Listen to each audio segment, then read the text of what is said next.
Hi there, what I want to show you today is an e-unit that I've made for Year 11 area of study. We're doing a new area of study in Year 11 called Assumptions, and the Year 12 unit is going to be Discovery, so Assumptions really dovetails well into that. So rather than reuse old stuff, I've made something totally new.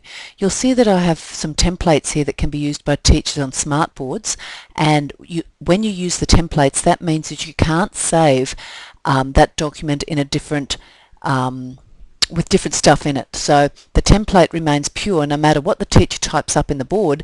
They have to save it as something else so that the template can be usable by other people. There's another version here, and that's a PDF, and what I've done there is make a format that kids can actually write in the PDF. So we email this one to the kids and they can type what they need to in there, and then they can save it as their own document. So it's quite a cool little thing that I've done here that I'm pretty proud of.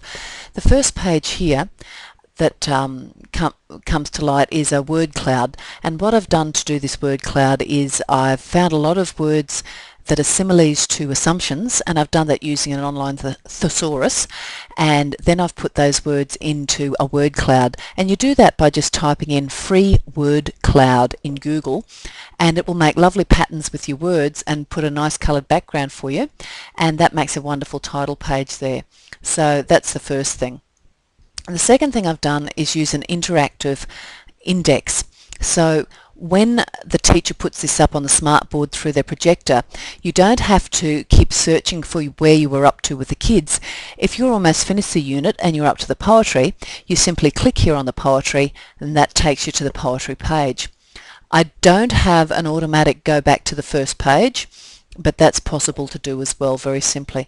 So just going back to the first area here, there's the title page, there's our index page, and we're going into how to study English in stage 6. So I've given them a nice little outline of how to study English, and then I've put some links to the preliminary paper from this year so that they know at the end of the unit what they're doing for the area of studies preliminary paper, and we simply click on there to open the file which is attached to this unit of work, and lo and behold, there you have the test paper that the kids did this year.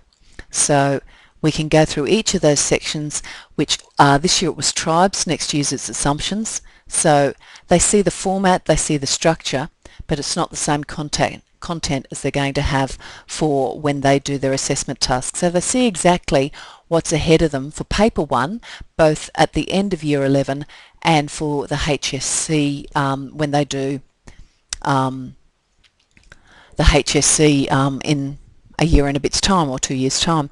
So what I've done then is go into some extracts, which are extracts for related texts, and I've used stuff that's really topical. This non-fiction biography just came out on poor old Robert Hogue, who was born with deformities, and it's very confrontational. I took these pictures from Google Images on the internet, and the kids then write stuff down about Robert Hogue, so their assumptions about him, and they can save that as a document of their own to keep working on. And then we take an extract from the book itself, which was an ebook, so that was really easy to take the extract. And this is all about how his mother didn't want to take him home, and she really was in denial about him. And at the end of this extract, I was going home, so that was a lovely conclusion. We have tea tables here that kids fill in, and basically that's a really good extended piece on a nice modern unit of work or a modern book, and it's a biography, so it's for real. We can also view the Australian Story episode of the life of Robert Hogue. Then the second piece I had was called Between the Flag, and this is a direct link to the YouTube video Between the Flags. So that will open up, and the kids can watch the YouTube video from our link on the document that we've given them.